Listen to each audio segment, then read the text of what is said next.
Next property जो हमारी आएगी ट्रांजिशन एलिमेंट्स के अंदर वो आएगी कलर्ड इन नेचर। जितने भी ट्रांजिशन एलिमेंट्स हैं, transition elements are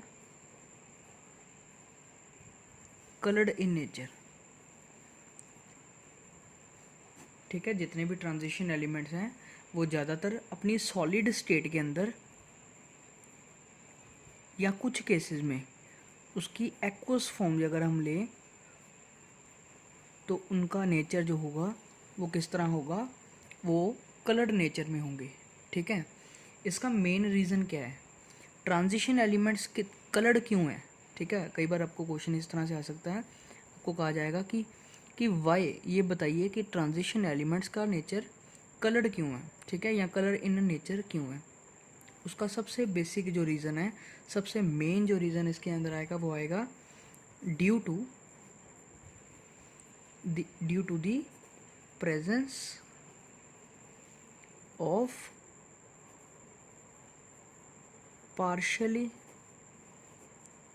filled d orbital। that means due to the presence of unpaired electrons।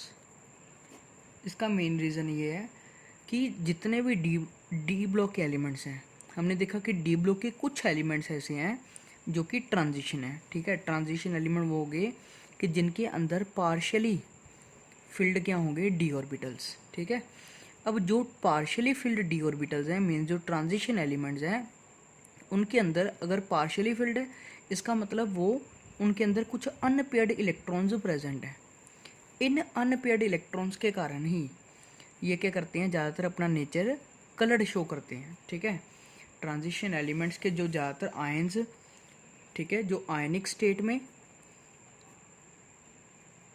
एक्व state में या सॉलिड स्टेट के अंदर जो इसके कंपाउंड्स वैलिड होंगे वो सारे क्या होंगे, कलर्ड। ठीक है, जैसे इसको समझने के लिए एक एग्जांपल लेते हैं कि जिंक जो है, जिंक का साल्ट जो है वो कलरलेस है,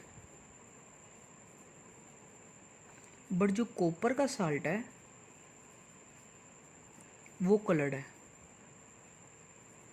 ऐसा क्यों।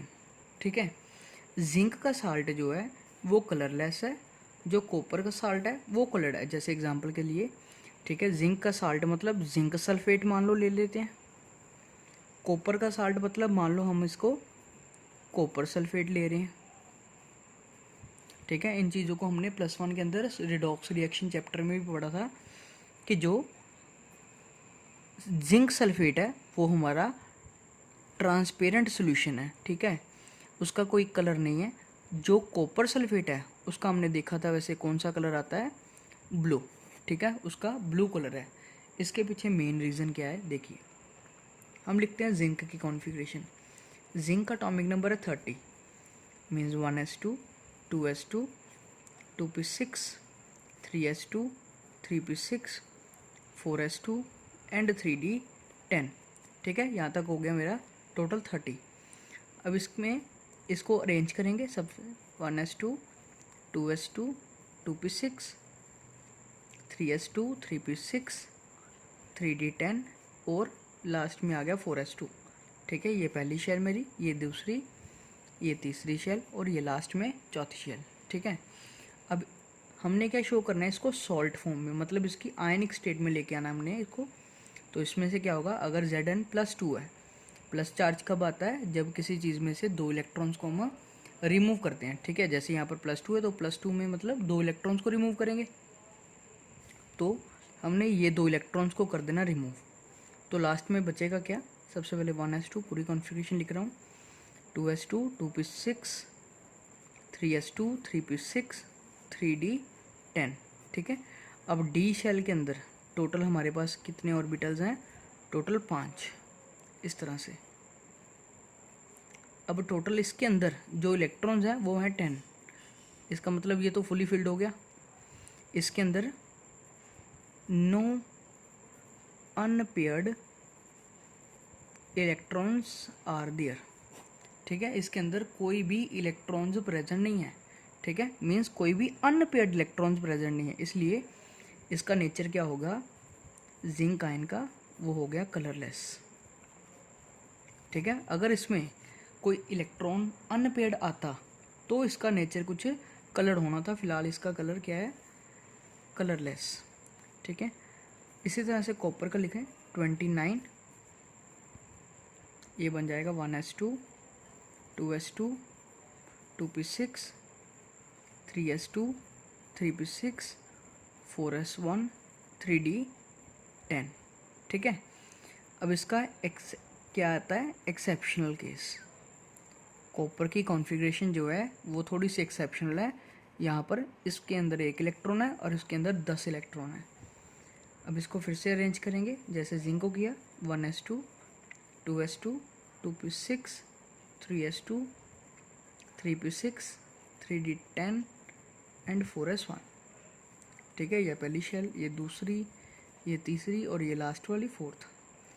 अब हमें फिर से क्या चाहिए कॉपर आयन, मतलब कॉपर +2, तो अब 1 इलेक्ट्रॉन इसमें से निकलेगा और 1 इलेक्ट्रॉन निकलेगा इस सब शेल में से, तो बचेगा क्या 1s2 2s2 2p6 3s2 3p6 और 3d9, ठीक है। यहाँ पर क्या बचा 3d9।